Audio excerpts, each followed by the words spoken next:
ahora a Marcos capítulo 11, versículos del 1 al 11. Marcos capítulo 11, versículo del 1 al 11.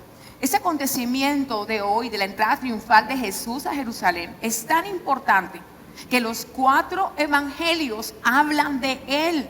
Si usted tiene su Biblia, ¿verdad?, física, se puede dar cuenta que debajo del título están los 4 pasajes de los evangelios que hablan de la entrada triunfal de Jesús a Jerusalén. Imagino que si está también en su móvil puede también mirar cada uno de los textos bíblicos que hablan y se complementan el uno al otro de lo que sucedió ese día. Hoy vamos a leer Marcos 11 y a medida que vamos estudiando el pasaje vamos a poder analizar otros textos también. Y dice la palabra del Señor, leemos bajo la dirección del Padre, del Hijo y del Espíritu Santo. Cuando se acercaban a Jerusalén, junto a Betfagé y Betania, frente al monte de los Olivos, Jesús envió 2 de sus discípulos y les dijo: id a la aldea que está enfrente de vosotros, y luego que entréis en ella, hallaréis un pollino atado, en el cual ningún hombre ha montado. Desatadlo y traedlo. Y si alguien os dijere: ¿por qué hacéis esto?, decid que el Señor lo necesita y que luego, ¿qué iba a hacer? Lo devolverá. Diga conmigo, lo devolverá. ¿Sabe qué nos enseña Jesús acá? Que lo que se presta se devuelve. Lo que te prestan se devuelve. Jesús dijo: vaya y dígale que yo se lo voy a devolver. Así que si el que está al lado tuyo te tiene por ahí algo que no te ha devuelto, pero tú con una buena fe se lo prestaste, dile: devuélveme lo que eso no es tuyo. La plática que te presté, devuélvemela también. Mira lo que nos enseña Jesús aquí, que él mismo dice: yo lo voy a devolver. Dice el versículo 4: fueron y hallaron el pollino atado afuera a la puerta, en el recodo del camino, y lo desataron. Y unos de los que estaban allí dijeron: ¿qué hacéis desatando el pollino? Entonces ellos le dijeron como Jesús había mandado, y los dejaron. Versículo 7: y trajeron el pollino a Jesús y echaron sobre él sus mantos, y se sentó sobre él. Y también muchos tendían sus mantos por el camino, y otros cortaban ramas de los árboles. Por eso se le llama Domingo de Ramos. Y las tendían por el camino.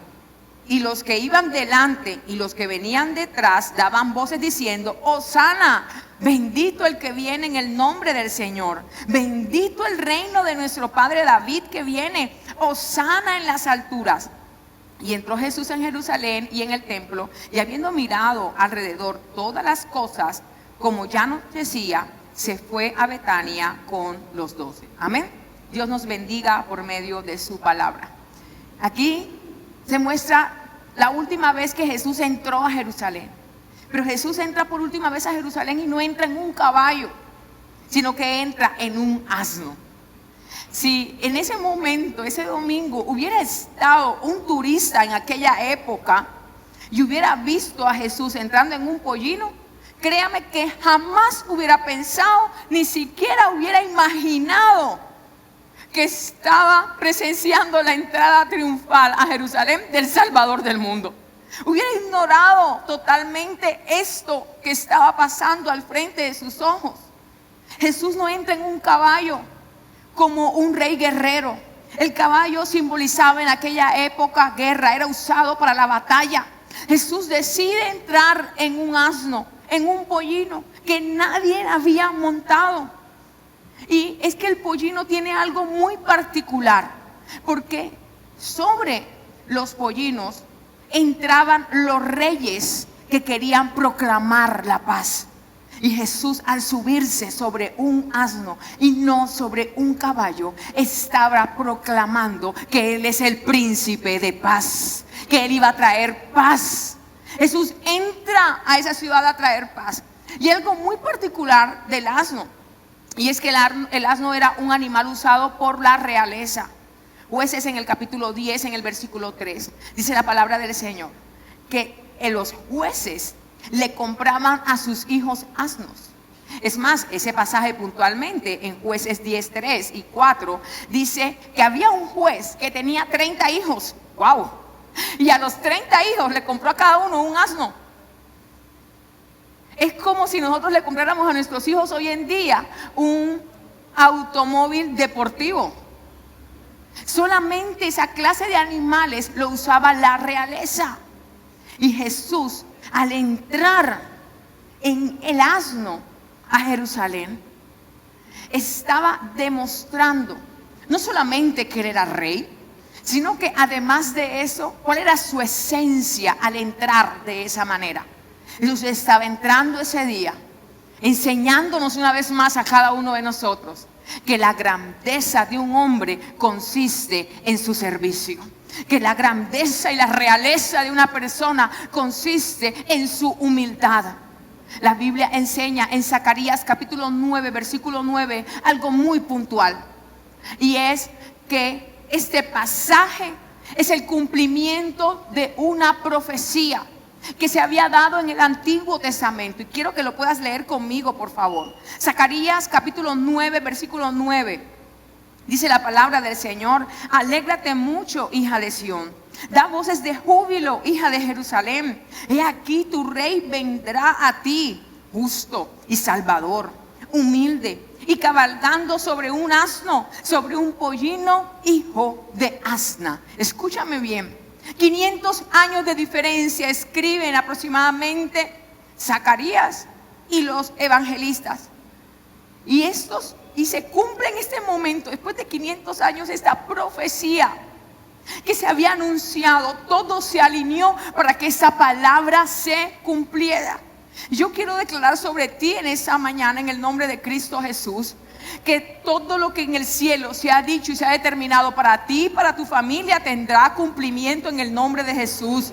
Levántese lo que se levante, nada podrá destruir la obra que el Señor ha comenzado en tu vida y en tu familia. El plan de Dios se cumplirá sobre los tuyos en el nombre poderoso de Cristo Jesús. Se cumplirá su palabra. Se cumplirá todo lo que Dios ha dicho de nosotros. La Biblia dice en Génesis capítulo 28, en el versículo 15, que Dios le da una promesa a Jacob. Y quiero en esta mañana que te apropies de ella. Y le dice en Génesis 28, 15: he aquí, yo estoy contigo y te guardaré por donde quiera que fueres, y volveré a traerte a esta tierra, porque no te dejaré hasta que haya hecho lo que te he dicho. Jacob acaba de tener un encuentro con Dios. Y en ese encuentro que tiene con Dios, Dios se le revela y le dice: Jacob, no te voy a dejar hasta que no haya hecho contigo lo que te he dicho. Y yo declaro esa palabra sobre tu vida. Lo que Dios ha dicho de ti se cumplirá en el nombre poderoso de Cristo Jesús. El salmista David dice en el Salmo 139, en el versículo 13 y 16: porque tú me formaste, tú formaste mis entrañas, tú me hiciste en el vientre de mi madre. Te alabaré porque formidable, maravillosas son tus obras. Estoy maravillado y mi alma lo sabe muy bien. No fue encubierto de ti mi cuerpo, bien que en lo oculto fui formado y entretejido en lo más profundo de la tierra. Mi embrión vieron tus ojos, y en tu libro estaban escritas todas aquellas cosas que fueron luego formadas, sin faltar ninguna de ellas. El salmista David habla en ese pasaje de un libro que existe, en el cual están escritas todas las cosas que Dios quiere hacer con nosotros y por nosotros. Y él habla de su formación en el vientre de su madre y dice: todo lo que a mí me pasó es porque estaba escrito en ese libro y se cumplió así, tal y cual como tú lo diseñaste, Señor. Pero me asombra lo que dice Jesús sobre este escrito, sobre ese libro, sobre las cosas escritas sobre nosotros. Lucas capítulo 22, versículo 37, dice Jesús: porque os digo que es necesario que se cumpla todavía en mí aquello que está escrito, porque lo que está escrito de mí tiene cumplimiento. Y yo quiero que alguien pueda levantar su mano al cielo y pueda decir: lo que está escrito de mí y de mi familia tiene cumplimiento en el nombre de Cristo Jesús. Amén. David aprendió esto, de tal manera que David aprendió a mirar más allá de lo que sus ojos podían mostrarle. David aprendió a mirar más allá de las apariencias. David aprendió a mirar con propósito lo que le estaba pasando. Tanto así que convierte sus salmos no tanto en unas oraciones, escúchame bien eso, sino en unas declaraciones sobre su vida a causa de la confianza que tenía en Dios. Tanto así que escribe el Salmo 138 y en el versículo 8 él declara y proclama sobre su vida. No espera que nadie lo haga, sino que él dice de él mismo: Jehová cumplirá su propósito en mí, porque su misericordia es para siempre. Él no desampara la obra de sus manos. David tenía claro quién era Dios, pero también tenía claro que Dios tenía un propósito con su vida, y él deseaba que ese propósito se cumpliera en él. ¿Alguna vez te has imaginado cuál sería el propósito de Dios sobre tu vida? Y le has podido decir al Señor: yo quiero que eso que tú has soñado de mí se cumpla, Dios. Todo ese día, el domingo de Ramos, la entrada triunfal de Jesús en Jerusalén, todo se alineó para que esa profecía de Zacarías 9:9 se cumpliera a cabalidad. ¿Quién iba a pensar que la entrada de Jesús ese día a Jerusalén era el cumplimiento de un acto profético que se había dado sobre su vida? Quizás los acontecimientos que estás viviendo el día de hoy sean el cumplimiento de algo que va a venir a tu vida a causa de que Dios pensó en ti para bien. Porque su palabra dice que los pensamientos de Él para nosotros son pensamientos de bien y no de mal. Son pensamientos de paz para darnos un futuro y una esperanza. Job habla en el capítulo 23 y dice Job: si Él determina una cosa, ¿quién lo hará cambiar? Pero la Biblia enseña en la versión de la Nueva Traducción Viviente, en Job 23:14, que Job dice estas palabras que quiero que tú y yo las tomemos como nuestra oración. Dice: por tanto, Él hará conmigo lo que tiene pensado. Él controla mi destino. ¿Será que alguien puede levantar su mano al cielo y pueda decirle al Señor: tú harás conmigo lo que tienes pensado? Tú harás con mi familia lo que has pensado, Señor, porque nuestro destino está en tus manos. Alguien diga amén en esta mañana y denle un buen aplauso al Señor, por favor.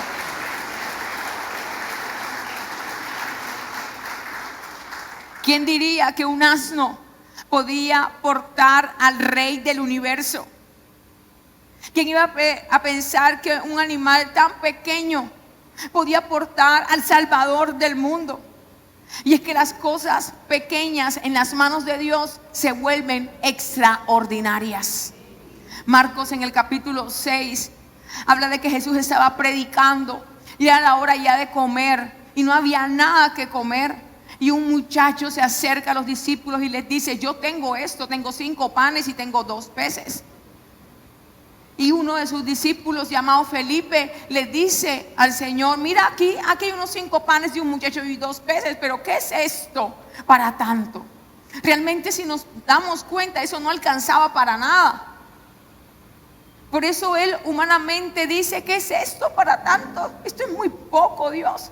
Pero quiero decirte que lo poco en la mano de Dios es mucho. Que lo poco en la mano de Dios es bendecido. Que lo poco en la mano de Dios es multiplicado.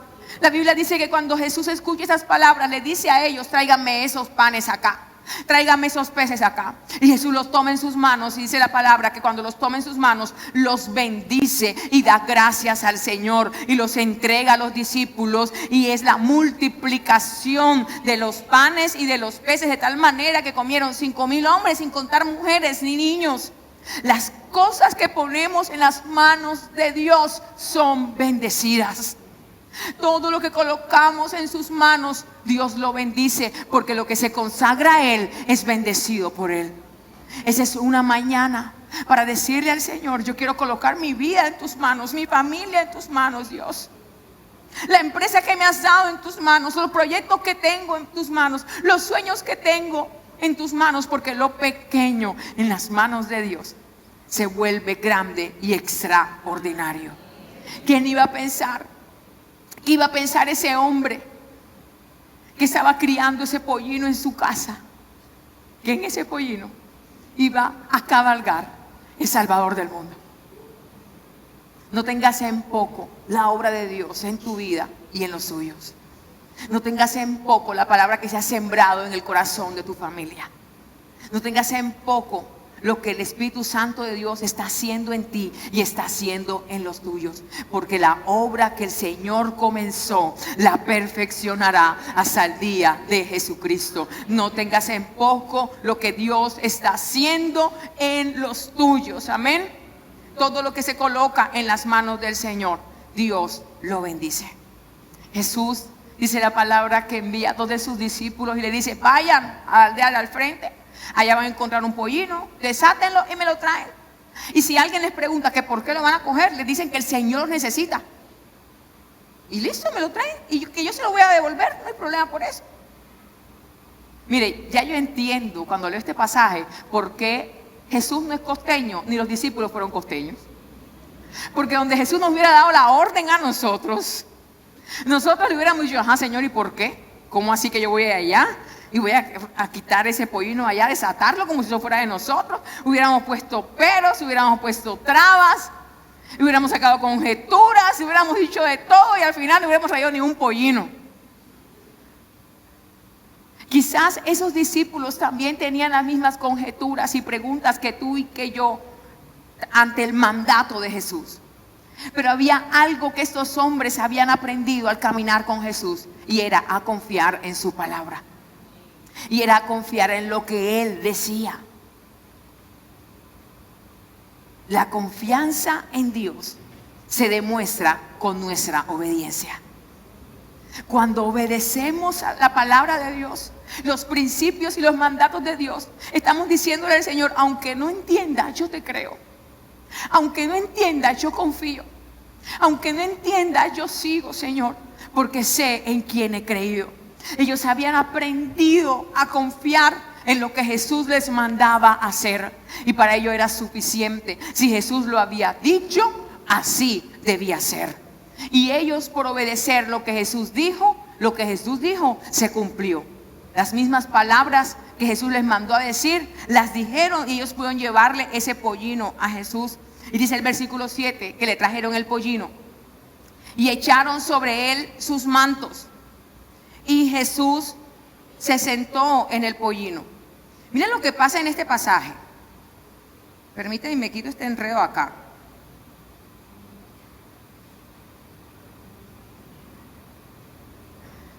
Miren eso que sucede acá. La Biblia dice que los discípulos tenían sus mantos. Y cuando le traen el pollino a Jesús, ellos se dan cuenta que el pollino no tiene silla. Entonces ellos se quitan sus mantos. Y con sus mantos empiezan a hacerle a Jesús una silla. Y se lo ponen allí para que Jesús se siente. Hicieron la silla a Jesús en ese momento. Quizás usted mira esto y dice: no, pero obviamente pues cualquiera, ¿no? Para que Jesús no esté incómodo, vamos a hacerle un colchoncito. Hoy en día hasta venden licras para los ciclistas con colchoncitos, ¿no? Venden la silla colchonada también.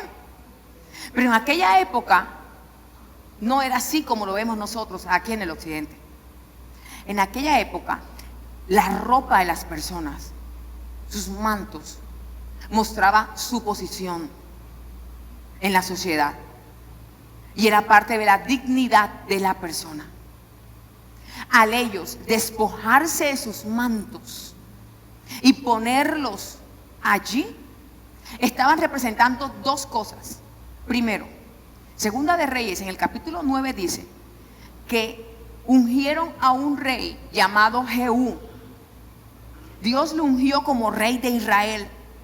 Y cuando sus siervos se dieron cuenta que Dios lo había ungido como rey de Israel, se quitaron sus mantos. Mira, hicieron lo mismo. Se quitaron sus mantos y los colocaron debajo de él en su trono. Es decir, que lo que los discípulos están haciendo en este momento de quitarse sus mantos y ponerlo para que Jesús se siente sobre ellos, es algo que se hacía solamente para los reyes. Los discípulos en ese momento estaban reconociendo que Jesús era su rey. Y al quitarse los mantos y ponerlos así, para que Jesús se sentara sobre ellos como si fuera su trono.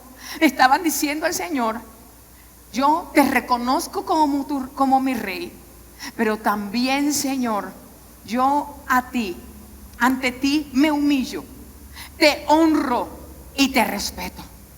Wow. Miren el impacto de esto tan grande, porque lo que los discípulos hicieron fue permitir que Jesús se subiera en ese asno, para que los demás, al verlo entrar, lo vieran como los reyes que proclamaban paz cuando entraban sobre un asno. Ellos lo que hicieron al quitarse sus mantos y ponerlo sobre aquel asno, estaban permitiendo que las demás personas vieran a Jesús como rey. Se despojaron de sus mantos para que otros lo vieran como rey y pudiera entrar a Jerusalén. ¿De qué nos tenemos que despojar cada uno de nosotros? Para que los demás vean a Jesús como rey también. ¿Qué tenemos que quitar y desechar de nuestra vida? Para que los demás también vean a Jesús como el Salvador de sus vidas. ¿Sabes qué sucedió ese día? Cuando ellos hicieron eso, Jesús va entrando a Jerusalén, y la gente, al ver lo que los discípulos habían hecho, empezaron a quitarse también sus mantos y empezaron a ponerlos en el piso. Mientras que Jesús pasaba, tiraban sus mantos al piso, le hicieron una alfombra roja a Jesús. La gente, la multitud estaba repitiendo lo que vieron en los discípulos.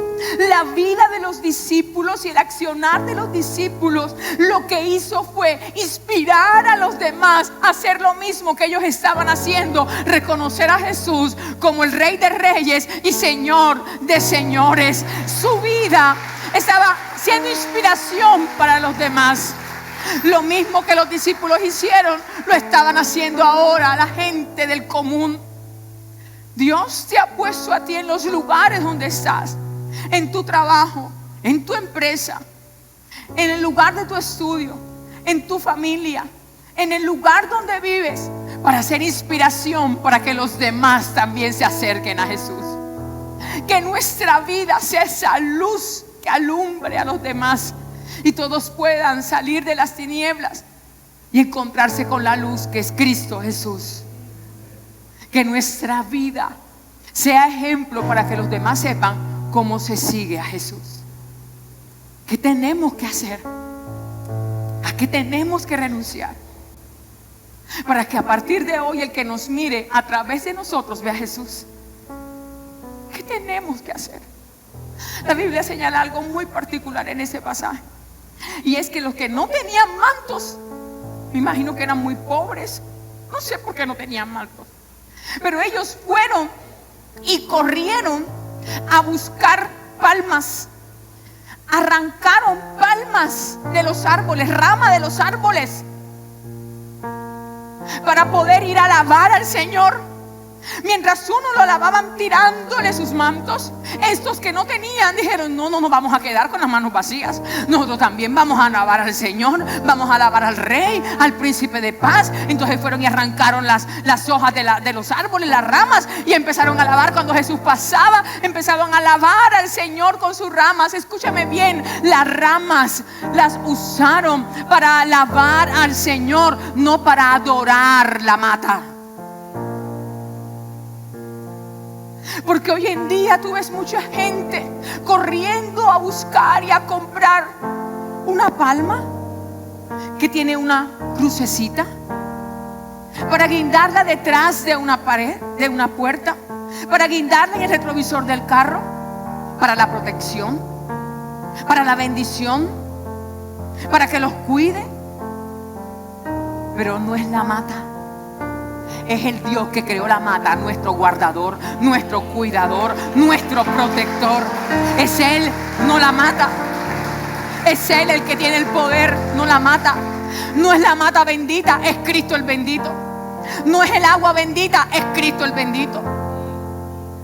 No es el crucifijo, es el Cristo que resucitó y está sentado a la diestra del Dios Padre. No es la aseguranza, es la sangre de Cristo que se derramó en la cruz del Calvario para salvación y perdón de nuestros pecados. Yo le puedo comprar a mi hija cualquier clase de teclado y les aseguro que ella saca de ahí una melodía angelical, así como es ella. Pero a mí me pueden colocar el teclado más caro del mundo, que apenas que yo lo toque, va a salir el sonido como cuando le pisamos la cola a un gato. Porque no es el instrumento, es el músico. No es la mata, es Cristo a quien se debe adorar y exaltar un día como hoy. Es a Cristo al que debemos colocar nuestra entera confianza un día como hoy. No debemos colocar nuestra confianza en las circunstancias, ni en las cosas, ni en los objetos, ni en las personas, porque nos pueden fallar como nosotros podemos fallarle también. Debemos colocar nuestra confianza a partir de hoy en aquel Dios que nos ama y nos ama con amor eterno. Dice la palabra que en Lucas, en el capítulo 19, y puedes leerlo en casa, que los discípulos empezaron a alabar. Todos empezaron a alabar y a cantar Hosana. Me encanta que nuestra iglesia se llame Hosana. Sálvanos, oh Rey, Hosana, bendito el que viene en el nombre del Señor.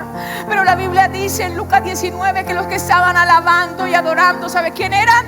Los discípulos de Jesús. No señala a las multitudes, sino que señala a los discípulos. Eran los que estaban alabando y adorando. Y te aseguro que esos discípulos que estaban allí alabando y adorando también tenían problemas iguales que tú y que yo. Quizás tenía alguien enfermo en casa. Quizás también estaban pasando por crisis en el hogar, crisis en su economía. Pero aún así ellos estaban alabando y adorando al Señor. Porque cuando tú eres un discípulo y un seguidor de Cristo, tú entiendes que no vivimos por emociones, sino que vivimos por propósito de parte del Señor. Que no vivimos por las circunstancias que nos puedan pasar, sino que vivimos de acuerdo al plan y el diseño de Dios para nuestra vida. Un discípulo nunca deja de alabar, nunca deja de adorar, cualquiera que sea la situación, porque un discípulo sabe a quién sigue y a quién ha creído. Amén. Por eso nosotros somos discípulos del Señor Jesucristo. Ese día empezaron a alabar al Señor y fue un día tan especial como lo es ese día, porque todos los que estaban ahí reconocieron a Jesús como Rey de sus vidas. Yo hoy quiero que ninguno de los que estamos aquí nos vayamos a casa sin reconocer a Jesús como Rey de nuestra vida.